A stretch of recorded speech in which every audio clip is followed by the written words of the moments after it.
Alam nyo ba dito sa Saudi Arabia na nauuna yung graduation nila kesa sa exam? Oo mga B, true la dyan yan. Kaya after nilang mag-graduation, ay mag-exam sila. O di ba baliktad? Anyways guys, for today's video ay gagawa ngayon tayo ng pangmalakasang graduation collar neck. Uy, galit na galit yung person. Siyempre kumuha tayo ng mga petas at linagay lang natin na ganyan. Dinikit-dikit sa kumapit. Siyempre for the center of the universe, ay kukuha tayo ng isang buong process na perfect. Tapos tatanggalin natin yung naka-bottom parts niya. Ay meron tayong gagawin kahindik-hindik at kapanapanabik. Make sure lang na matatanggal yung pinaka-pollens niya dahil ang susunod na gagawin natin ay pupugitan natin siya ng mainit na hot glue sa pinakaloob. From the rim of the tip hanggang sa ipapasok mo na yung mainit na hot glue para swak na swak at hindi talaga matanggal mamaya ating bulaklak na ididikit. At syempre dahan-dahan natin ipasok sa loob dahil doon talaga intended dyan para mabuo ang nawasak mong pusok.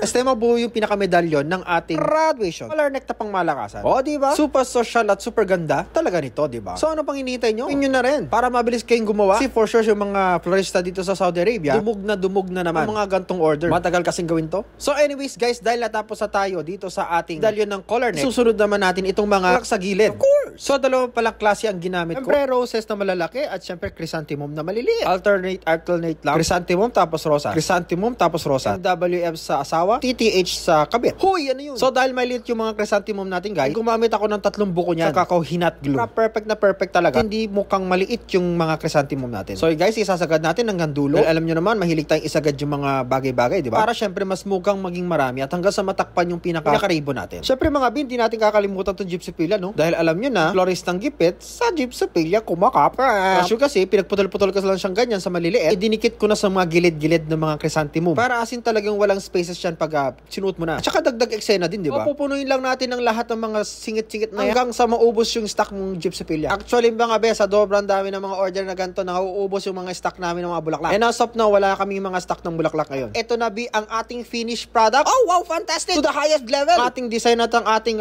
collar neck. Ayan mga B, ganyan lang sinusuot. So kung wala kayong medal, magpagawa na lang kayo ng ganito. At least kahit sa graduation lang, susuot yung collar neck ay masabi na, wow, na-achieve ka na sa buhay mo. Level up ka na. Kahit lagi kang late tuwing Lunes. Tapos hindi ka na papapasukin. Janjaranan! Shoutout! Maraming salamat sa mga nag-share ng recent video ko. At kung gusto mo mapasama sa shoutout, i-share mo na ang video na ito. And for more nakakatawa at nakaka-good vibes sa videos, please like, comment, and follow my Facebook page. Kita kits!